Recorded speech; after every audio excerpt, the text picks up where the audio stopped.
पहले फोन और मोबाइल तो चलते नहीं थे, आज तो यहाँ झगड़ा होता है वहां फोन लग जाता है, पिताजी जल्दी आओ।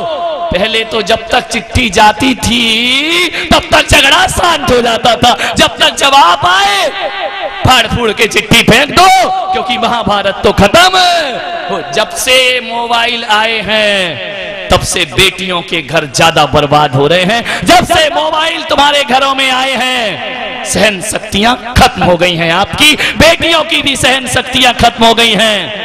पहले आज लड़ाई होती थी, फिर बेटी लिखती थी, फिर लिफाफा लाती थी, फिर टिकट लगाती थी, 8 दिन में पहुंचती थी, पढ़ता था बाप, उत्तर लिखता था, तब तक यहाँ शांति धारा और शांति विधान हो जाया करता था, लड़ाई झगड़े सब।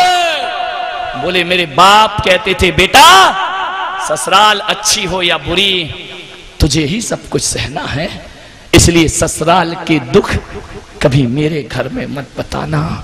जो लड़कियां ससुराल के दुख पीहर में बताती हैं उन लड़कियों का घर उजड़ने में फिर ज्यादा देर नहीं लगा करता है। बेटियों से कहूंगा जब भी ससुराल जाओ, भले तुम पैसे वाले की बेटी हो, कभी ससुराल में बैठकर पीहर की बड़ाई मत करना, अपने माँ बाप की हेकड़ी मत दिखाना, और ये मत कहना कि मेरे बाप के यहाँ 20 नौकर लगे हैं। अरे वो नौकर तेरे लिए नहीं, तेरी भाभी के लिए लगे हुए हैं, क्योंकि परिवार तो भाभियों से चलेगा।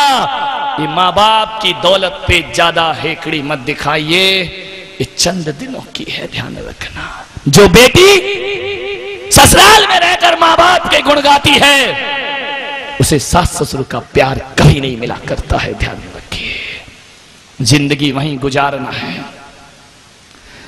याद रखिए अपने जीवन में जो भी सुख है दुख है, तुम उस वंश और परंपरा में पैदा हुई हो। यदि गलत ससुराल मिल जाए तो ये मत कहना कि पिताजी तुमने मुझे कहां पटक दिया है। अरे किसी कुएं में धक्का दे देते ससुराल में, और आजकल ससुराल में उतने दुख हैं भी कहां, थोड़े बहुत दुख हैं। आजकल तो बहू भी ऐसी जाती है कि खूब लड़ी मर्दानी, वो तो झांसी वाली रानी थी। ध्यान रखना, पहले जैसे दुख हैं क्या? सोचिए, थोड़ा सा मन को बदलिए। ससुराल में रहकर पिता से कहना कि तुमने कहां पटक दिया। अरे मेरी समाज की बेटियों, मैं तुमसे कहता हूं, अरे अपने वंश और अपनी परंपराओं पे ध्यान दो। अपन तो उस वंश